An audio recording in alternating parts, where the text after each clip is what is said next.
difficult. So I am not teaching you. I am just talking to you so that we can have a discussion on some points. You have been teaching for a long time. So most of the points which I might be raising are familiar.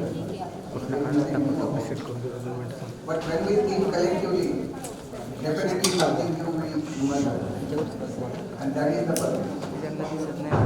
So, as the topic says that and strategies which are designed for that. So that is now let's begin. Next slide. Now, National Education Policy says that learning is more important than teaching.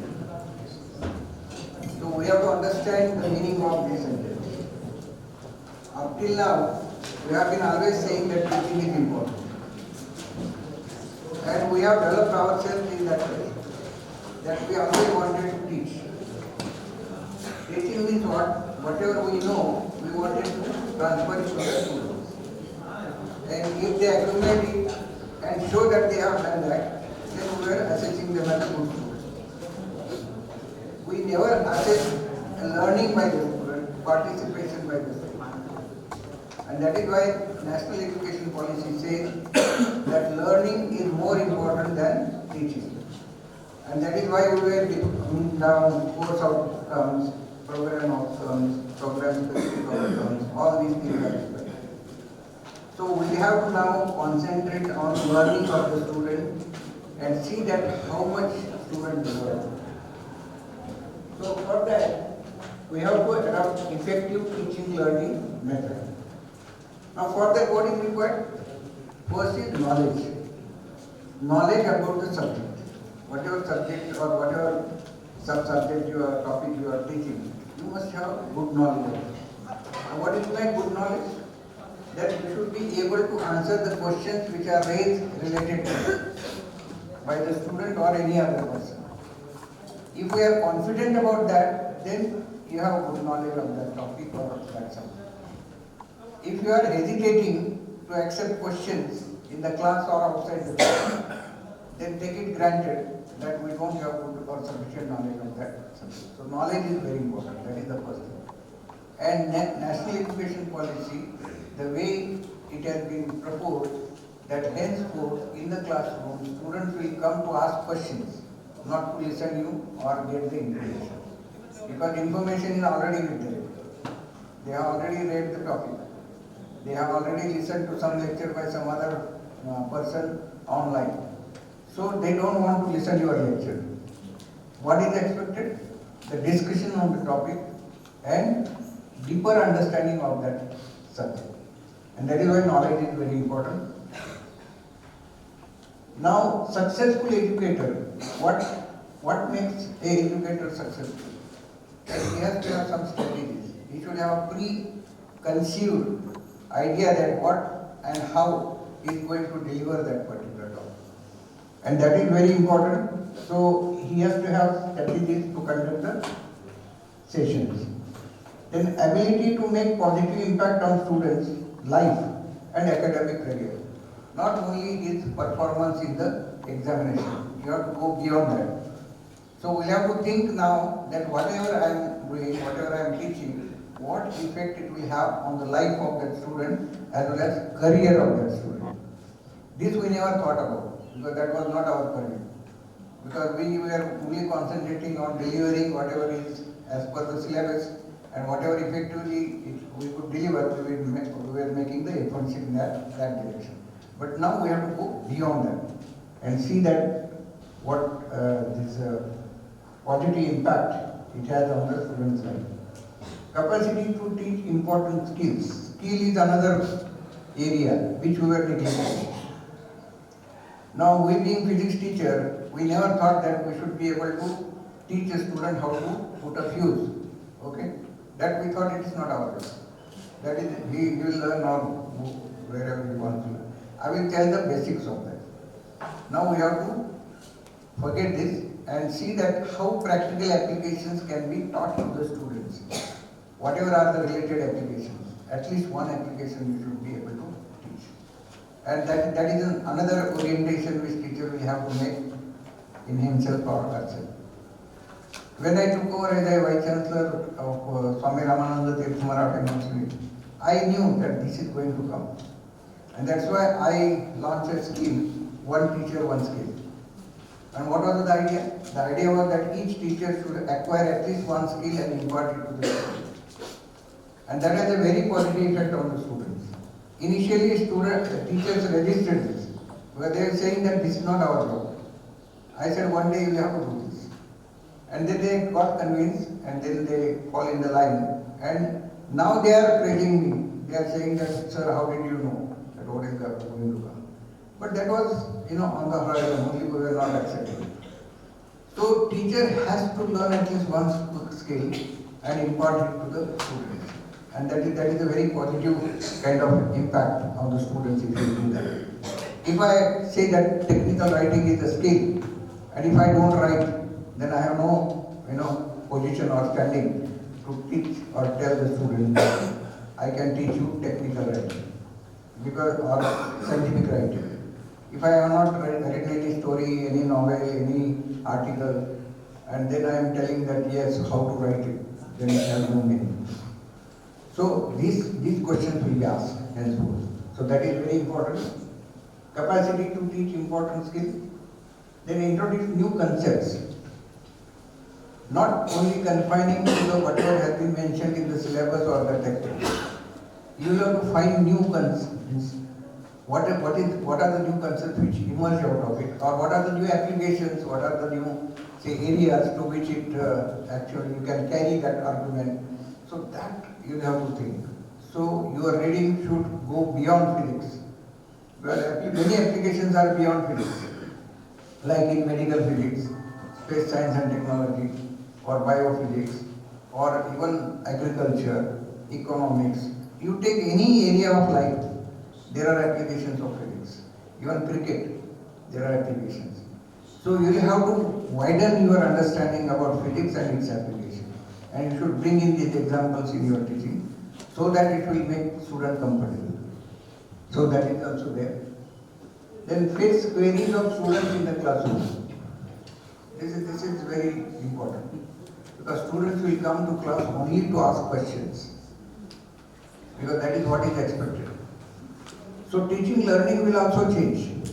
And nowadays what happens, that students come with blank head. They have not seen any topic, they have not learned whatever was told to them or whatever was taught to them and all. This situation will change. Students will come or expected to come to the class with preparation. And that is why they will have questions which will pose to the teacher, and teacher should be able to answer that question. That will reduce the load of the teacher. You know that is the biggest advantage.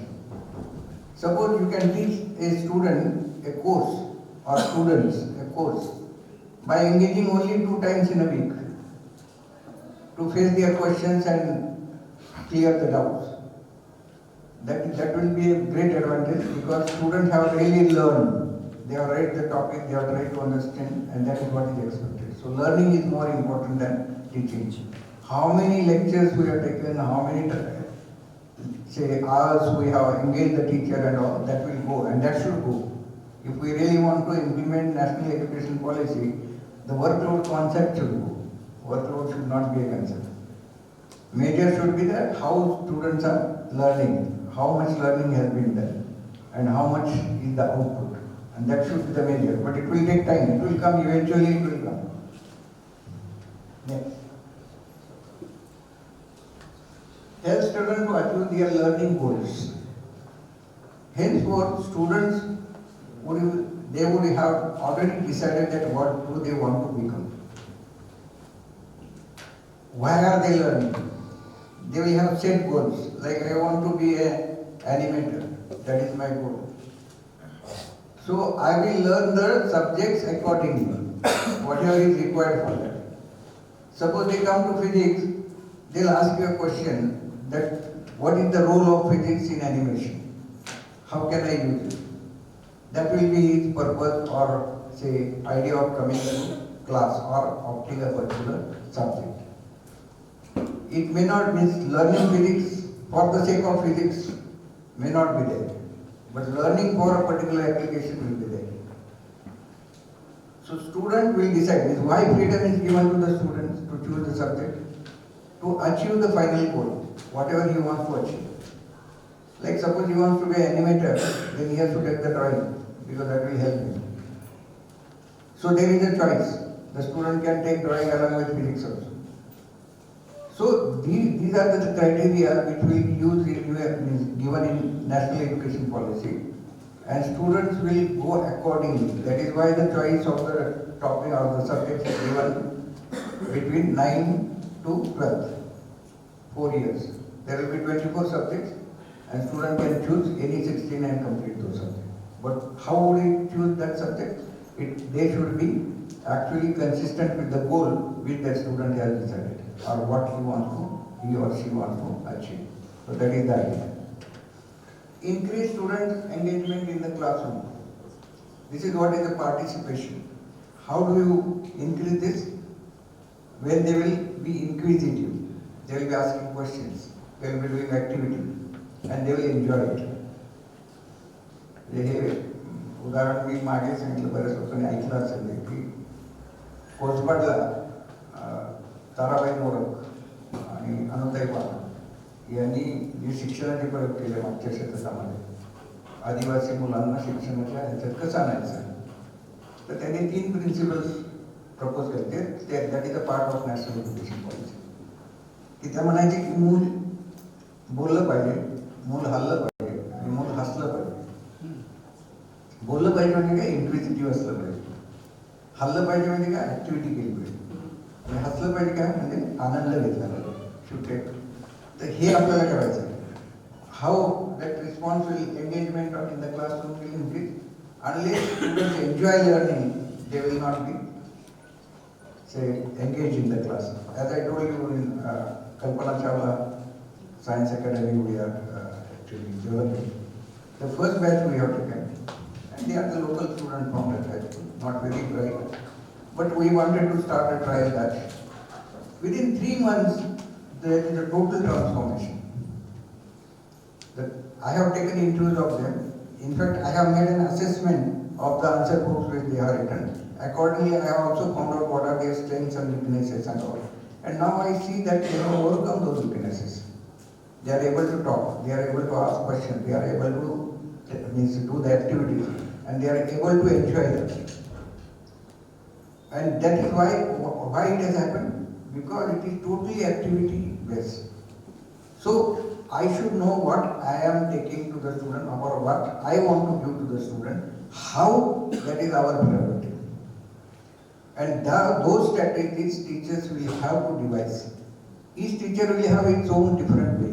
And there are many teachers over here. You should have discussion among your teachers that we have done new experiments. Like Raka Madam is there, or Havaldar is there, whom I know. Others may be there. So they should share their experiences that what new teaching learning methods we have devised to make physics more effective and interesting. And that is what every teacher has to do. He will have his own way of doing it. There is no restriction that this is the only way one has to do. Everyone can devise his own way or own method, and that is what is required. Next. Now, what are the habits of effective teaching? Enjoy the field of education. Unless you enjoy your subject, you won't be effective. If I am teaching only with straight face, then students will know that I am not enjoying. So first enjoy your subject. Create a positive learning environment. Connect with students, heart to heart. That is very important. Students should have longing for the teacher as far as subject is concerned. We used to wait for some of the teachers, to listen them, because we are longing with them. We wanted to listen. That one teacher at pre-degree, Dr. Prabhudesai, used to teach physics so beautifully, I tell you. That's why I had come to physics. Otherwise, I would have gone for engineering. I had marks that time. I had percentage. But I didn't go. Only because of Prabhudesai. Because the way he taught us physics was phenomenal. only with blackboard and chalkboard. Fantastic. So this is what it is. So students should actually connect with the, means you should connect with the student should connect with you. Be prepared, that is very important. And manage a weekly schedule. You should know what you are doing in that week. What achievement you have decided. And accordingly you execute the plan. So there has to be a very perfect strategy for that. Use clear language. Language is very important, and in physics, language is utmost important. Because language can mean different things. One sentence can have 10 different meanings. But then you should know that what you want to convey. And here I would like to tell you that some of the books written by some of the teachers in physics are worthless, useless. In the interview, one person showed me a book. He said that I have written this book for physics students. I just, clipped 2 pages and there are several mistakes in that. That should not happen. Your language should be very clear, and we should be very clear that what we want to convey. So that we have to master that. Because language is the tool which we are using to convey the concepts of physics. And that is why it has to be very clear. Next. Adapt different circumstances. These circumstances may be different. In the class also it may happen. Suppose you allow student to ask question. He may ask a irrelevant question or a funny question, or he might have an idea of teasing you.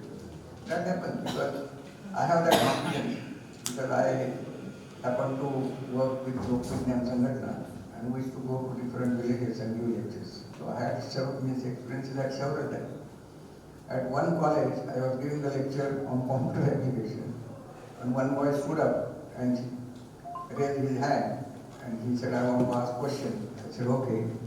So तो म्हणाला माणसाला pen B काढायचं आता ह्याचा काही संबंध नाही. But he wanted to take me off. मी त्याला म्हणालो की बाबा छान प्रश्न विचारला म्हणलं, तुला माहिती का तू आईच्या पोटात असताना अन्न कुठून मिळत होतं? आणि मग सांगितल्यानंतर सगळे बाकीचे हसायला लागले मुलं तुला. So you have to take that position. You should not get disappointed or dismayed or lose your temper, because these things will happen. In the class, when you are allowed student to ask questions, you may get some questions which are very irrelevant, some funny, something to kill you, but you have to adapt to that. So teachers should have infinite patience. You should have infinite patience. You should not lose your patience at any time. Sometimes you might make a mistake, that is also there, but then you have to take it into stride, accept it. Yes, okay, it was a mistake, right? So that is what it is. Find resources, that is very important. There are resources everywhere, like I was telling you that each teacher over here will have something to do. Collect this, collect that, experiences, that resources, some books, some practicals, some instruments, some methods, everything is there, but then you have to collect those resources. So you can devise a method that how you can share these resources among yourself, maybe through IAPT or different. Reflect on practices. Don't think that whatever I am doing is the best. There is always scope for improvement. Like I gave this lecture, then I go home and then I think that have I done well? Have I done some mistakes? Have I committed some mistakes? And then you realize that something has been left out. You were not said in the lecture, which I wanted to. So improve on it. Improve on your style, improve on your language, improve on your presentation. All these things you have to keep on doing all the time. So you have to have that kind of attitude to introspect yourself and then criticize yourself, make judgment on you, and then improve. So never think that I am the best. I have to do the best thing. No, it is never there. There is always scope for improvement. So that is another thing which we have to do. Have a sense of humor. That's what I said. Don't get bogged down. Suppose you are caught in a wrong situation, fine, it's okay. Take it into stride. Have a sense of humor. That helps a lot in connecting with the students. If you make a joke on yourself, students will definitely like it. And then they will get connected to you. Okay, alright. They can take some liberty with you. Offer practical applications that I have already said. You have to always connect it to the practical application. That is the need of the hour.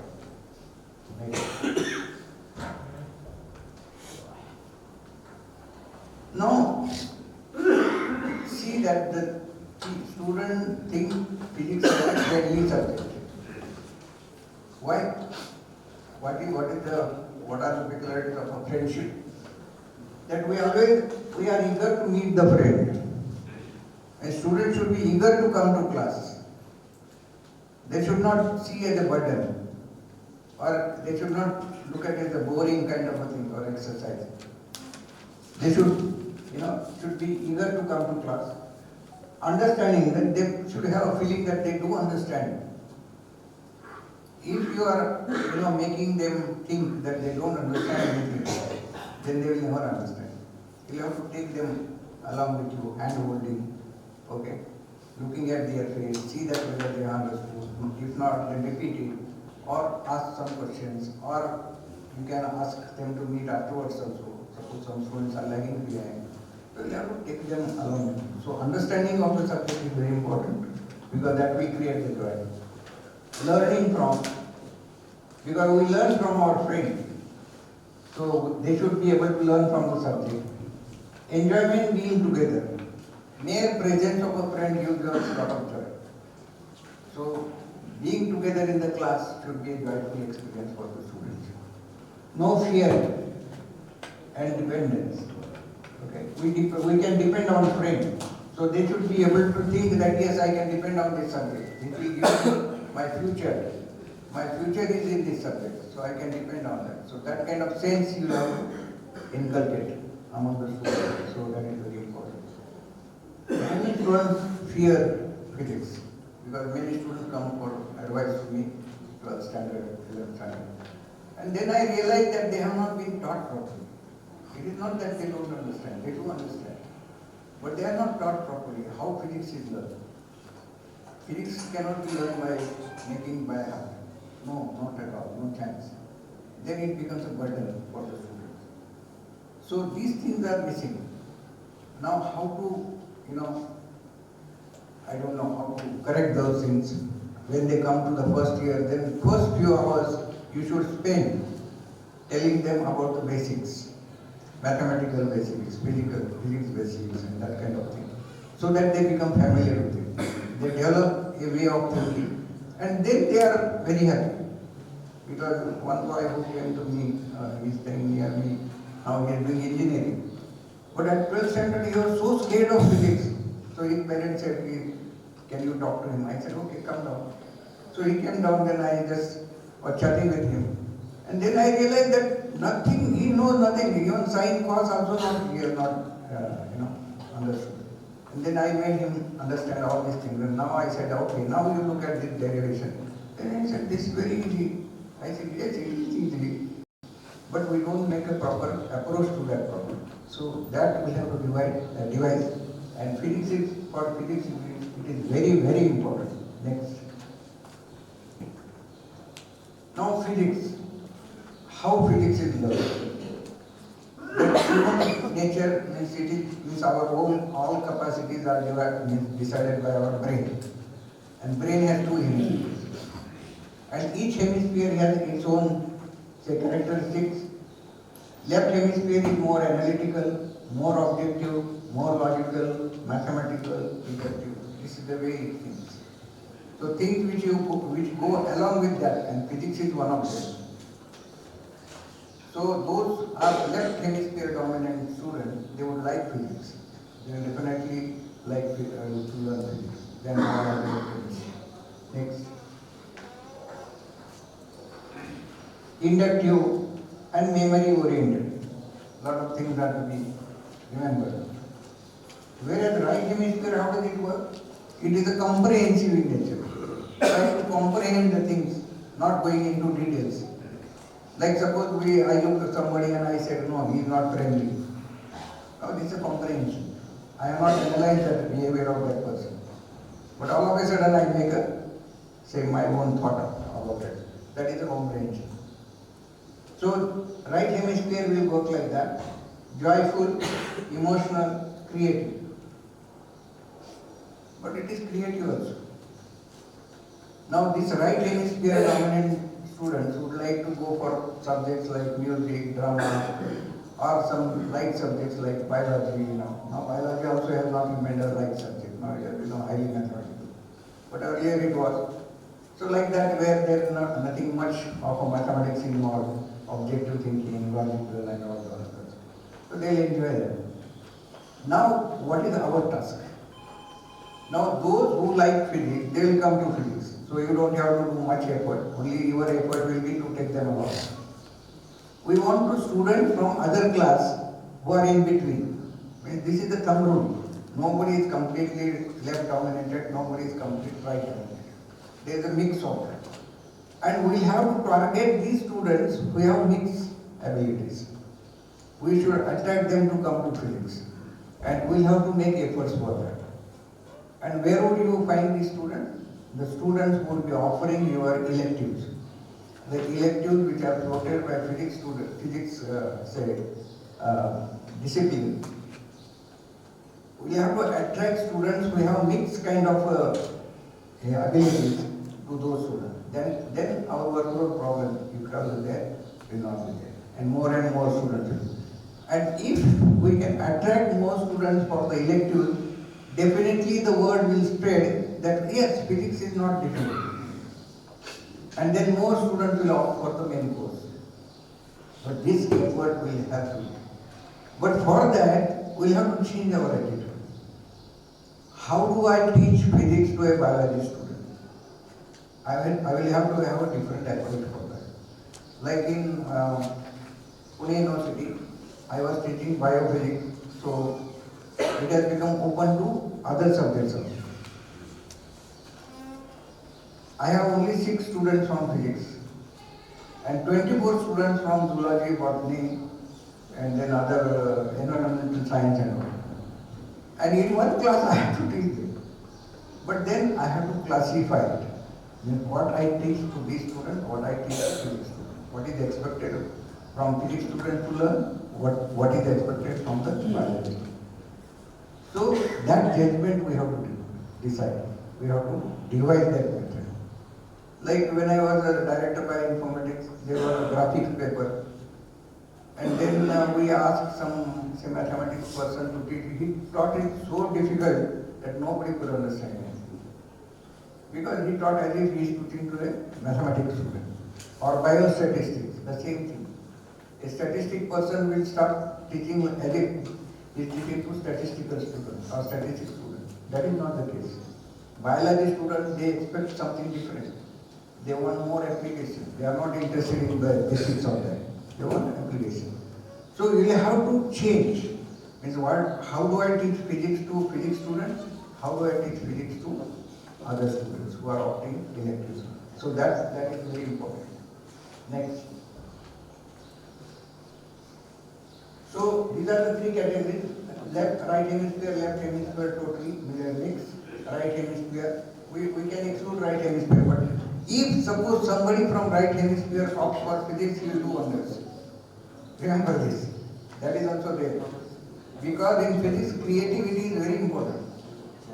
Because if you have creativity, then only you will do innovation. You will be interested in invention, innovation and going right. But that is very rare. So we need not bother about it. So our concentration will be on that. Effort to widen the net. So we have to widen the net so that more and more students come to physics course. Next. So what are the strengths of physics? We should be aware about that. That mathematical base, that is very important. Mathematical base, because without mathematics it is very difficult to convey many concepts in physics. And mathematics is a very good tool also to convey principles, concepts of physics to the students. So we have to but make it simple. Like A.W. Joshi, Dr. A.W. Joshi was there. He had come out with some set of mathematical principles which are used in physics. So like that we should have a set. And if you offer that set to the student, then student find it very easy to understand. Otherwise, they don't know simple thing about exponential. So many things are not clear. That how are they used, why are they used, what is the importance, what is the difference. So these things we have to teach them, not assume that they will know. Then it helps to make physics simpler. So mathematical basic. Universal law. Physics has very definite universal laws. It is not like that maybe, will be, not like that. It is very definite. These laws are verified. And the way they are verified, we know that. Capacity for abstract thinking. That is the best strength of the physics. Physics actually can work at the boundary of reality and virtualness. आभास आणि वास्तव यांच्या सीमारेषेवर physics काम करते. You take quantum mechanics, for example. So then people say that what is the use of quantum mechanics? कैसे शिकायचं? But they don't know that the physics student given a problem without any information can think about it. Because that he has the capacity to think abstractly.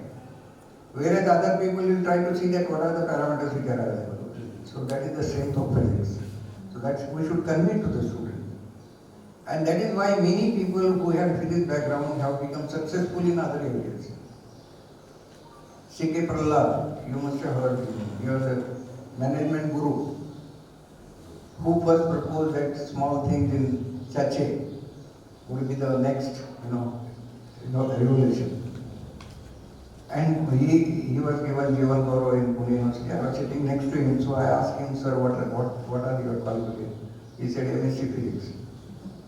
So remember that why people become successful, even in banks, in other areas and all, because they have this ability to think abstract thinking. So interface between imagination and reality, tool to quantify processes leading to measurement. That is the crux of the whole thing. That physics relies on measurement, on experimental observation. And that is the very important part. And we should be able to convey all the concepts of physics to them. Now how that we have to think. How we divide different demonstrations, different experiments, different projects. And it is a multidisciplinary subject. Physics has application in everything. I have told you that. You take any subject. In chemistry, we talk about Gibbs-free energy in reaction process, redox potential. All these things come from physics. Or in photosynthesis, it is an electron transfer basically.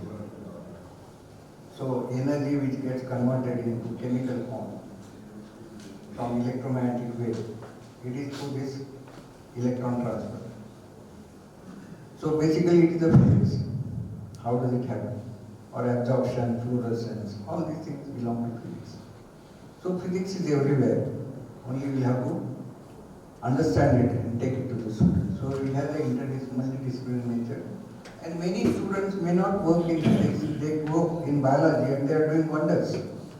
Like Venkatraman, Nobel laureate, he had a basic training in physics. So that is how it happens.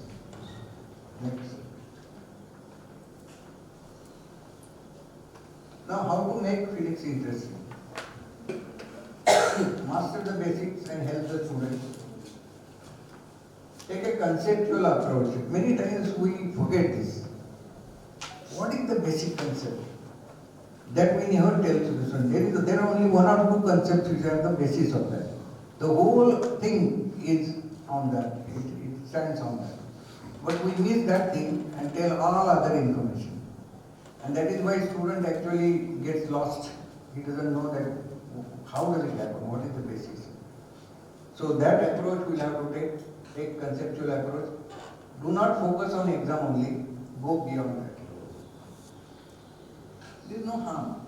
Means if you have 40 minutes lecture, 30 minutes you can spend on the say matter.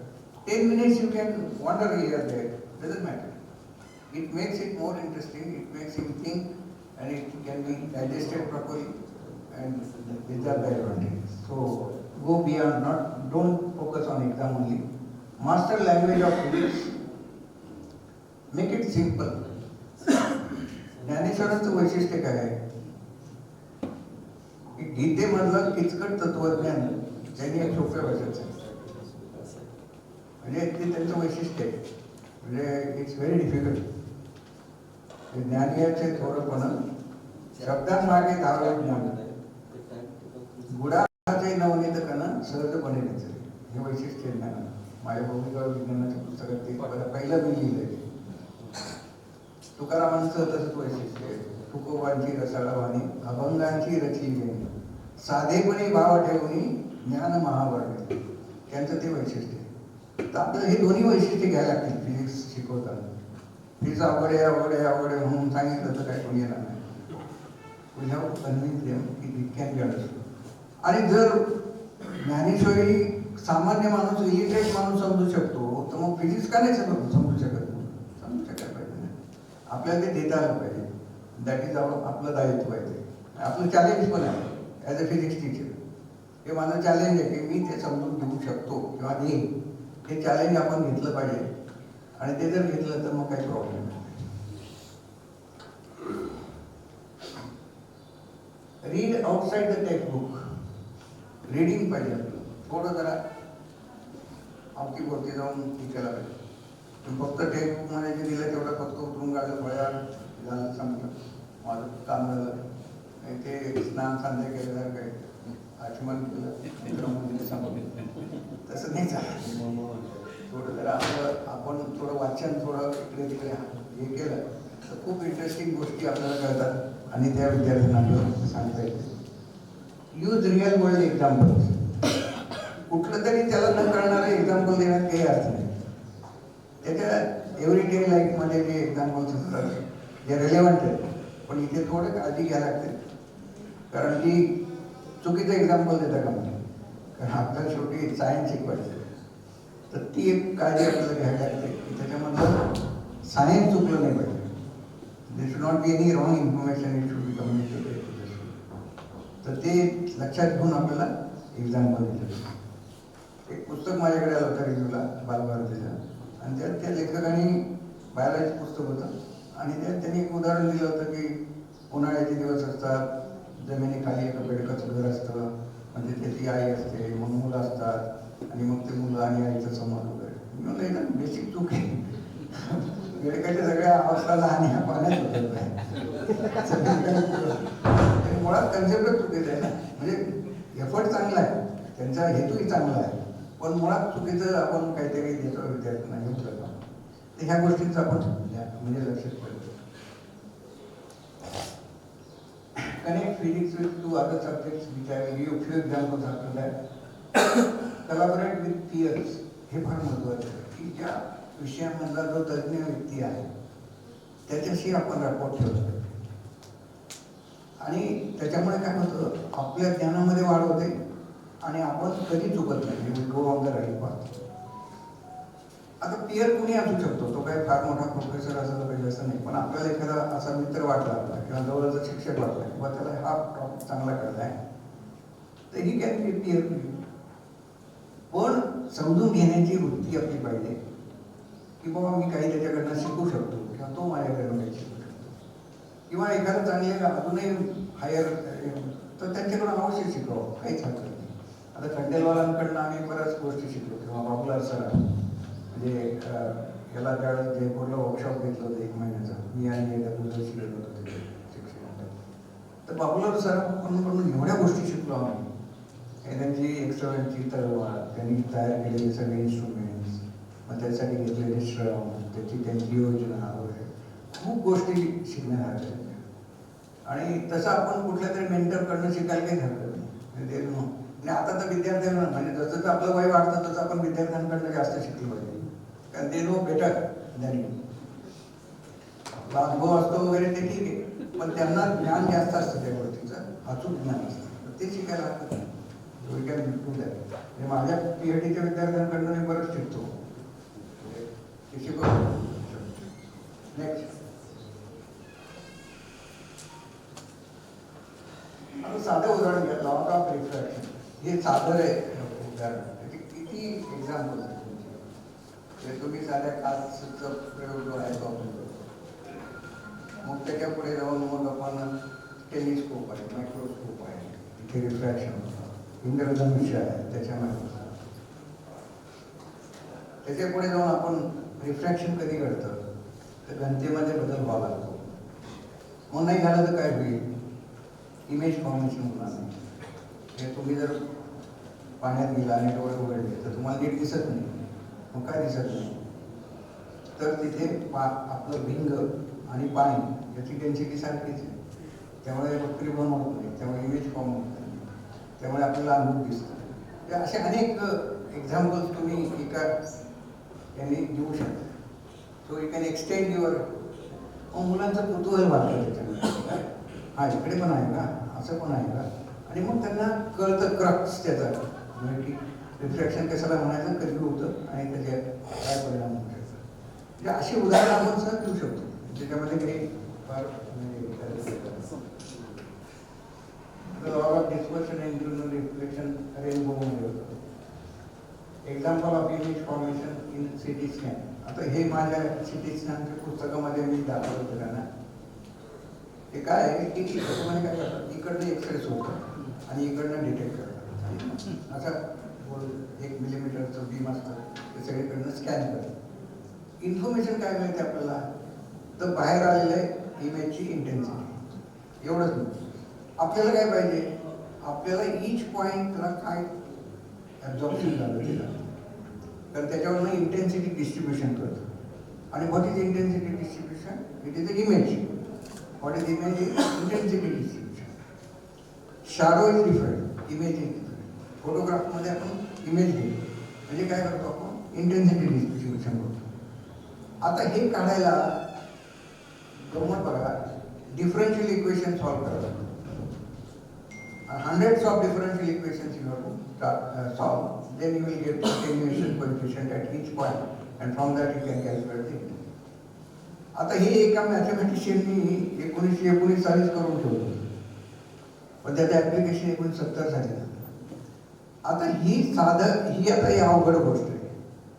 ही समजून कशी सांगता येते माहिती का, की एक 4 गाव आहेत, म्हणजे रामपूर, सीतापूर, लक्ष्मीपूर, भरतपूर अशी 4 गाव. ट्रक इथनं गेला, त्यांनी टॅक्स किती पे केला तो ते शेवटी कळतात. मग दुसऱ्या ह्याच्यात गेला, किती मिळतो ते बघितलं. मग त्याचं डिस्ट्रीब्युशन केलं याच्यामध्ये सारखं. मग ट्रक इकडनं गेला, मग त्यांनी किती दिला टॅक्स आपल्याला कळतो. मग त्याचा डिफरन्स काय तो करेक्ट करा. मग डायगोनली जा इकडून इकडे, मग तो काय केला तो करेक्ट करा. आणि त्याप्रमाणे करेक्ट केलं की 4 ह्याच्यामध्ये किती टॅक्स दिला ह्या कळतं. इतकं साधं आहे. म्हणजे हा कन्सेप्ट आहे. एकदा हा कन्सेप्ट काय आहे विद्यार्थ्यांना कळलं की मग त्यांना कळतं की आपण डिफरन्शियल इक्वेशन सोडवतो म्हणजे काय करतो. तर ह्या प्रकारचं जे लिंकिंग आहे ते हे असे लिंकिंग आपण शोधले पाहिजे, किंवा नेमका क्रक्स कुठे आहे. आता एवढं मटेरियल सायन्स डेव्हलप झालं, डिटेक्टर डेव्हलप झालं, म्हणजे नेमकं काय झालं, म्हणजे कुठलं म्हणजे हे आहे घटक आहे की त्याचा आपण विचार करतो. तर साधं चार्ज आहे आणि त्याच्यावर काय परिणाम होतो निरनिराळ्या घटकांचा, एवढंच आपण बघतो, बाकी काय नाही. बाकी त्याला दुसरं काहीच नाही. आणि मग त्याचे निरनिराळे प्रकार आहेत वगैरे वगैरे. मग विद्यार्थ्यांना ते सोपं लागतं. किंवा इन्स्ट्रुमेंट आहे, आता प्रत्येक इन्स्ट्रुमेंट वेगळं. मग प्रत्येक इन्स्ट्रुमेंट स्टडी करतं का, मग त्याला काही कळत नाही. त्याला एवढं सांगितलं किंवा इन्स्ट्रुमेंटमध्ये एक डिटेक्टर असतो, तो त्याला सेन्सर म्हणतात किंवा ट्रान्सड्युसर. मग कन्व्हर्जन होतं त्याचं इलेक्ट्रिकलमध्ये. मग तुमचा ॲम्प्लिफायर असतो, मग प्रोसेसर असतो, मग डिस्प्ले असतो. हे 4च घटक सगळीकडे कॉमन असतात. त्यामुळे त्याला नवीन मशीन आलं की त्यांनी पहिला प्रश्न काय विचारला, इथं डिटेक्टर काय, मग त्याचं हे कन्व्हर्जन होतं, मग ॲप्लिकेशन कसं होतं, मग स्टोरेज कसं होतं आणि डिस्प्ले कसं होतं, त्याला इन्स्ट्रुमेंट. म्हणजे मग त्याला एक मेथड कळते किंवा इन्स्ट्रुमेंट समजून घ्यायचं असेल तर मग आपल्याला काय समजलं पाहिजे किंवा काय समजून घेतलं पाहिजे. आणि मग त्याची भीती जाते मनात. नाही तर हे इन्स्ट्रुमेंट वेगळं, ते इन्स्ट्रुमेंट वेगळं, ते इन्स्ट्रुमेंट वेगळं, दुसरे इन्स्ट्रुमेंट वेगळं, असं म्हणजे तो प्रत्येक वेळी नव्याने सुरुवात करतो. असं होतं ना. तर ह्या गोष्टी आहेत, याच्याकडे आपण जर लक्ष दिलं फिजिक्समध्ये तर मग फिजिक्स सोपं होऊन जातं.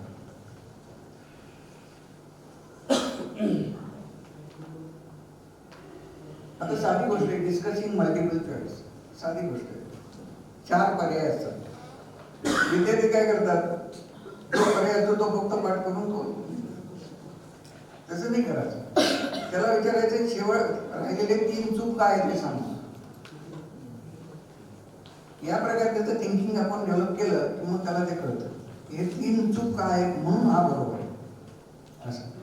नाही तर आपले मुलं पाठांतराकडे जास्त की हा तुमचं लक्षात ठेवलं बरोबर उत्तर काय आहे असा प्रश्नही त्याचे काढा लागतात. प्रश्न असे काढता कामा नाही की तुमचं नियमनी नाही तुमचं हे होईल त्याच्यामुळे त्याला काहीतरी just apply some mind into that. पण बऱ्याच वेळा होत नाही त्याचं. बरं ठीक आहे, नाही झालं तर मग या प्रकारे आपण विद्यार्थ्यांना शिकवू शकतो. Math concept basic laws and फॉर्म्युले ते मी सांगितलं. Stories about science, scientist, poems, light comment मध्येच काहीतरी थोडंसं लाईटर ठेवायचं. एखादं उदाहरण सांगितलं, आईन्स्टाईनच्या जीवनाचं उदाहरण सांगितलं, रामांच्या जीवनाचं सांगितलं, मेरी क्युरीचं सांगितलं किंवा अनेक फिजिसिस्ट आपल्याला माहिती आहे, रॉन्गेनचं सांगितलं. आणि त्याच्यातलं एक उदाहरण जरी सांगितलं त्यांना, कुठेतरी स्टोरी सांगितली तर दे लाईक इट व्हेरी मच. म्हणजे माझ्या क्लासमध्ये मी शेवटची 5 मिनिटं असंच करायचं. मी माझं सगळं झालं पहिलं की मग एक छोटासा जोक किंवा एखादं उदाहरण, एखादी स्टोरी अशी सांगितली की student use to get very fresh. आणि मग त्याच्यानं तुमचा संवाद पण वाढतो. थोडं जरा त्यांच्याशी गप्पा मारल्या, त्यांचं विचारलं ते काय चाललंय काय नाही, काही डिफिकल्टी आहे का, या गोष्टींमुळे सुद्धा ते बरेचसे वॉर्मअप होतात आणि मग तुमच्याबद्दल एक कॉन्फिडन्स त्यांच्या मनात येईल. आता हे उदाहरण आहेत archery for the projectile motion, spinning of the ball किंवा केमिस्ट्री बायोलॉजीमध्ये अनेक उदाहरणं तुम्हाला नेक्स्ट सांगितले. नेक्स्ट इम्प्लिसिट लर्निंग हा शेवटचा मुद्दा घेतो मी.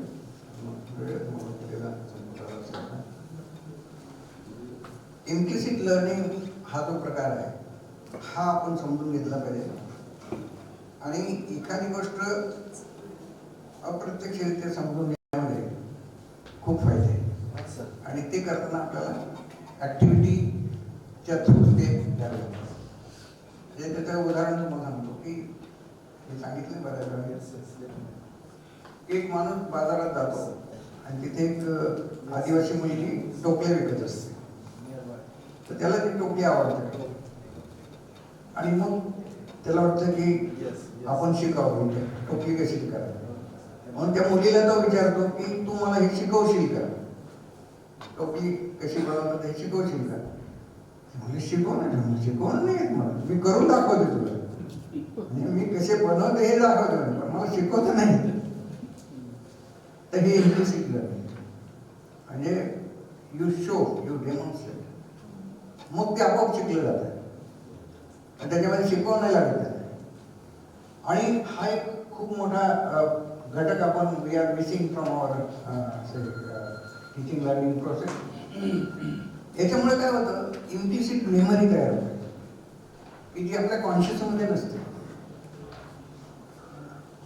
ती सगळ्या बॉडी आणि माइंड ह्या दोन्हीमध्ये कुठेतरी असते.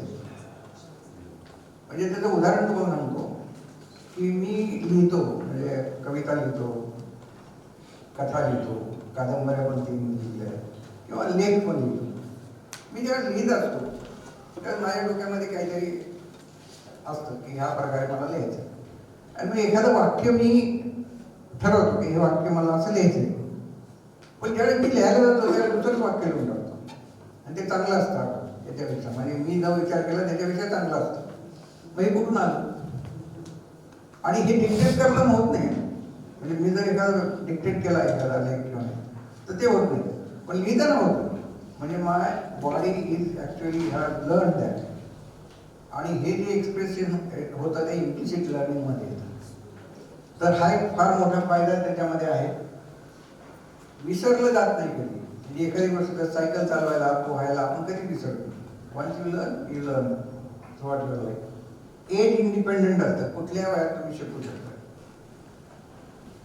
ईज ऑफ लर्निंग असतो, क्रॉस कल्चरल असतं, इंटेलिजन्स इंडिपेंडंट आहे. म्हणजे सो कॉल इंटेलिजन्स ज्याला म्हणतो आपण की जास्त मार्क मिळवणारा जास्त इंटेलिजन्स, तर त्याचा काही संबंध नाही. वर्गातला एखादा मुलगा त्याला आपण ढ म्हणतो, तो चांगली गोष्ट करून दाखवतो, त्याचं इंटेलिजन्स वेगळं असतं. तर हे इम्प्लिसिट लर्निंगला कन्व्हेन्शनल इंटेलिजन्स लागत नाही. नेक्स्ट, इफिशियंट असतं. All complex behaviour are basically implicit. म्हणजे मला एखादी व्यक्ती आवडली किंवा नाही आवडली, तुम्हाला विचार का आवडली माहित नाही मला. It is implicit. Complex behaviour म्हणजे एखादं पॅरामीटर नाही की याच्यामुळे मी हे ठरवतो. Integrity, less susceptible to brain insult. म्हणजे अल्झायमर, डिस्लेक्सिया, याच्यामध्ये सुद्धा ते काय राहतं. कन्सिडरेबल ट्रान्सफर म्हणजे तुम्ही दुसऱ्याला देऊ शकता, ते मध्ये ट्रान्सफर करू शकता. Bridge between body and mind. हा ब्रिज आहे दोन्ही मध्ये, म्हणजे दोन्ही गोष्टी होतात. जसं ड्राईव्ह करताना तुम्ही एखादी गोष्ट निगोशिएट करता, तुम्हाला विचारलं कशी केली तर तुम्ही नाही सांगू शकत, पण यू डू इट. तर हे बिकॉज ऑफ इम्प्लिसिट लर्निंग. त्याला आपण रिफ्लेक्स पण म्हणतो. पण हे रिफ्लेक्सच्या पुढे, it is not mayor reflex, it goes beyond that. Next,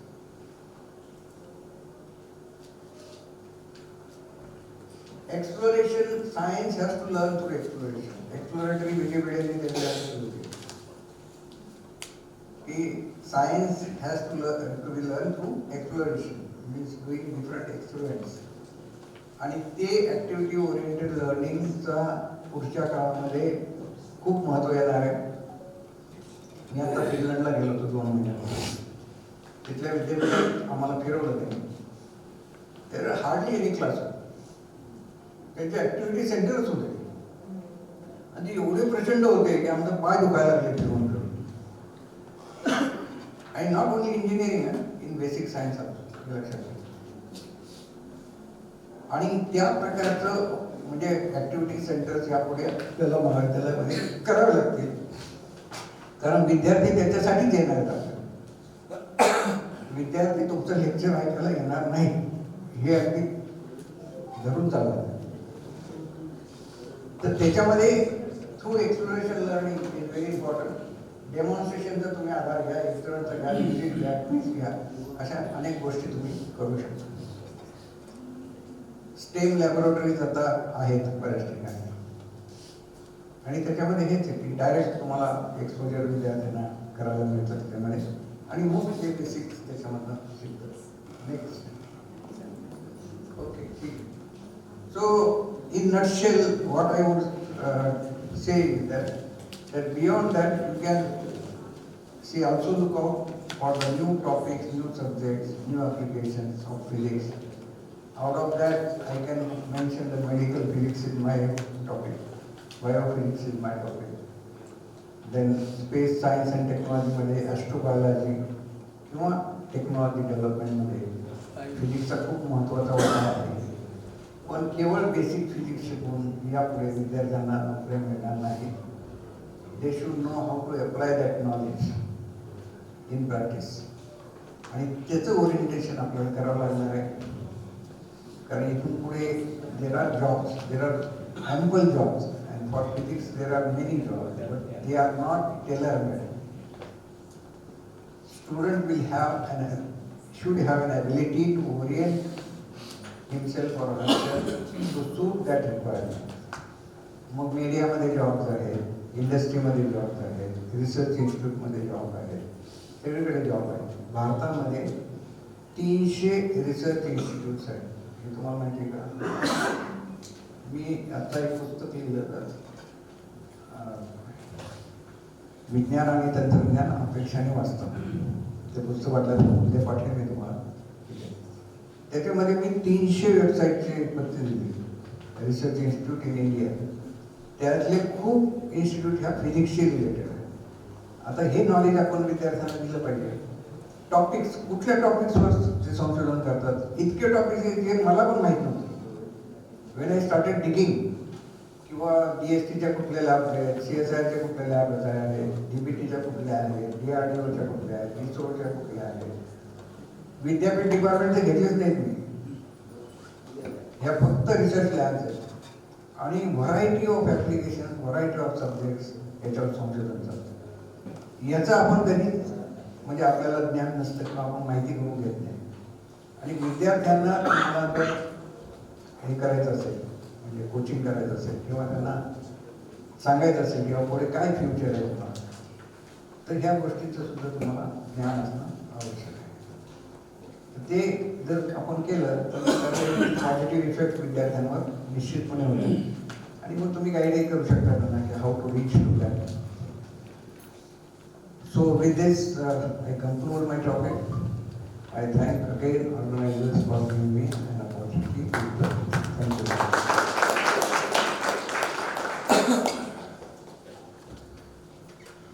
hey knowledge scheme आले यामध्ये IPS मध्ये, तर फिजिक्समध्ये बरंचसं काम अगोदर झालेलं आहे पण ते लिहिलं गेलं नाही अगोदर. त्या संदर्भात थोडं माहिती देऊ शकतो. Indian knowledge source, Indian knowledge system फिजिक्सचा जो भाग आहे तो ॲस्ट्रॉनॉमी आणि ॲस्ट्रोफिजिक्सशी जास्त रिलेटेड आहे. त्याच्यामध्ये आपण आर्यभट्ट, वराहमिहिर, ब्रह्मगुप्त यांनी जे काम केलेलं आहे त्या कामाबद्दल माहिती करून घेऊ शकतो. भास्कराचार्य आहेत आणि त्याच्यामध्ये खूप ॲडव्हान्स लेवलचं काम त्यांनी त्यावेळेस केलेलं आहे. अर्थात आता तो विषय अजून त्याच्या पुढे खूप गेलेला आहे नाही, कारण 12व्या शतकापर्यंत हे कॉन्ट्रीब्युशन झाली, त्याच्यानंतर त्यात खंड पडला. परंतु फिजिक्सचं योगदान जे आहे तर ते योगदान खूप चांगल्या प्रकारचं आहे, कारण हे सगळे फिजिक्स बेस्ड सब्जेक्ट्स आहेत. तर त्याचेही आपल्याला विद्यार्थ्यांना म्हणजे फिजिक्सच्या अंगाने जर आपल्याला त्यांना ओळख करून द्यायची असेल तर याचा निश्चितपणे फायदा होणार. तर ते आहे खगोलीय म्हणजे घटना किंवा त्याचा अभ्यास, त्यांचे काही कन्सेप्ट असे होते की म्हणजे जे त्याच्यामुळे असं कळतं आपल्याला की अशी शक्यता होती की त्यांना माहिती आहे की सूर्य म्हणजे सूर्याभोवती पृथ्वी फिरते, जे नंतर आता आपण गॅलिलिओ वगैरे सांगितलं. पण हे कसे हे अनुमान आहे, म्हणजे त्याच्यातले भारतीय सांगण्याची पद्धत ही ऑब्जेक्टिव्ह कधीच राहिलेली नाही. ही सब्जेक्टिव्ह स्टोरी काहीतरी फॅन्टसी असं आहे. मग त्यातनं ते डिगअप करून बऱ्याचशा गोष्टी दिसतात. काही आता मॅथमॅटिकल जे बेस आहे तो आपल्याला अवेलेबल आहे त्याच्यात. आणि 2 पार्ट आले सर NEP मध्ये, एक स्किल बेस घेतला आणि एक व्होकेशनल बेस घेतलेला. व्होकेशनल तर आहेच आहे ना, म्हणजे skill ability enhancement courses, skill development courses, vocational courses, on job training, research म्हणजे प्रोजेक्ट, फील्ड प्रोजेक्ट, हे तर त्याच्यामध्ये आहेच आहे ना. मग त्याच्यामध्ये आता तुम्ही हे करत असताना तुमचं बेसिक्स आपल्याला जे सांगायचे ते पण सांगता आले पाहिजे आणि त्यांना प्रॅक्टिकल नॉलेज पण दिलं. अशी एक सिस्टीम आपल्याला डेव्हलप करावी.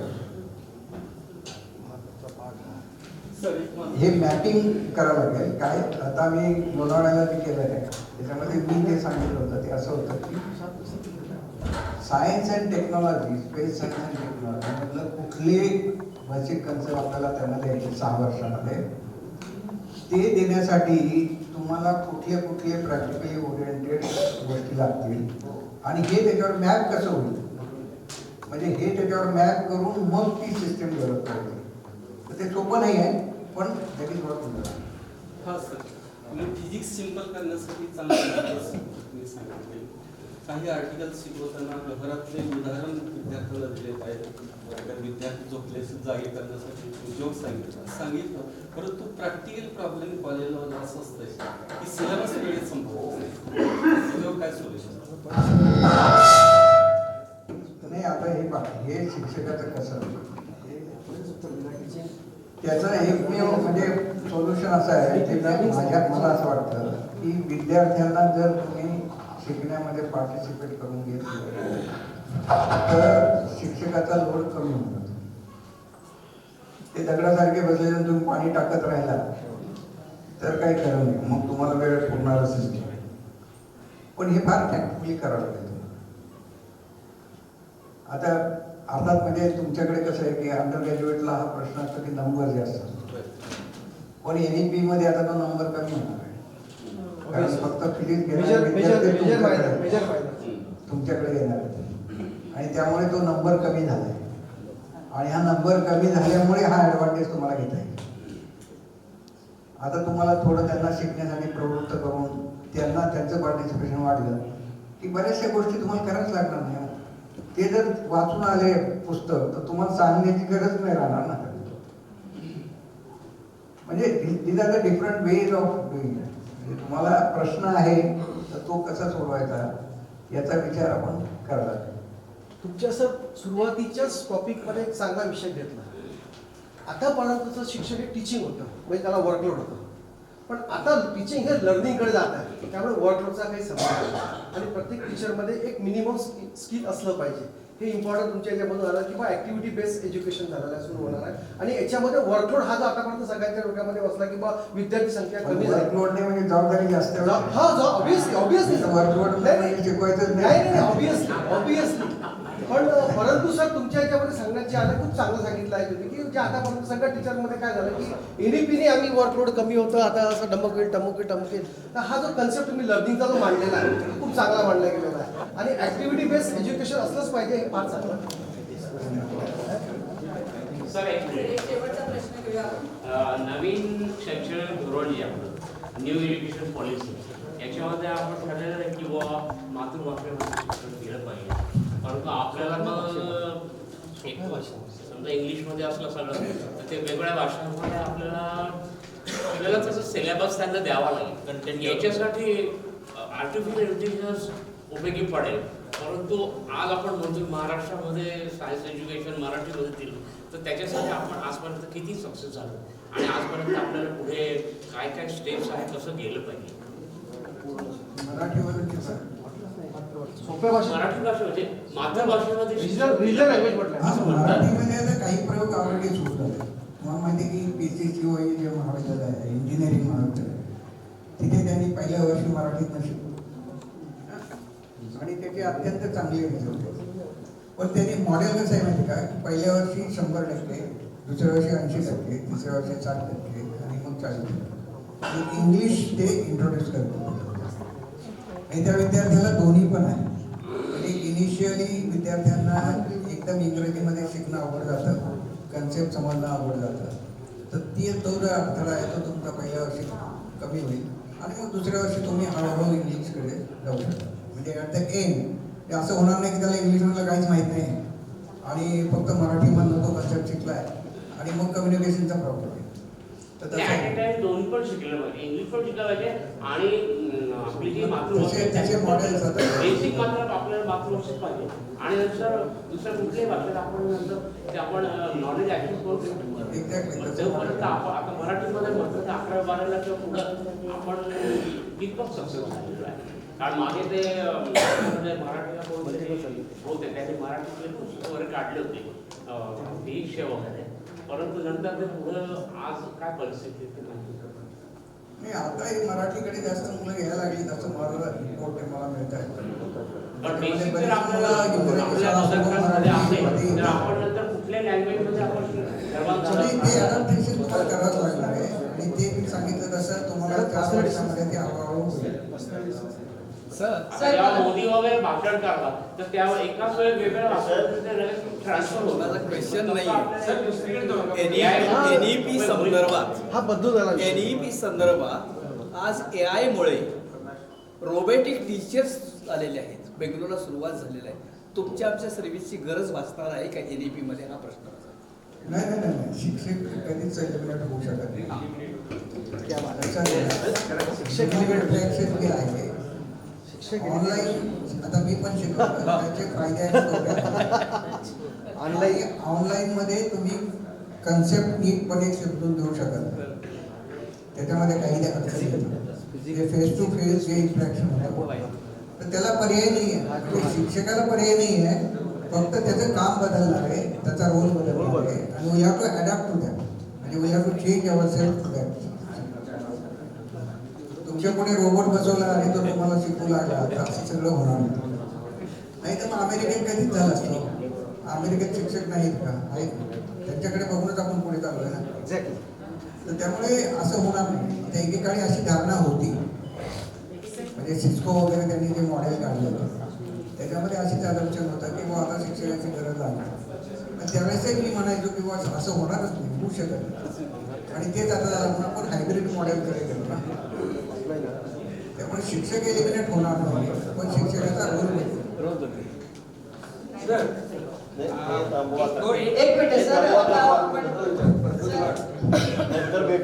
यानंतर आपण एक 5 मिनिटाचा टी ब्रेक घेणार आहोत. त्यामुळे सरासरी डिस्कस करा.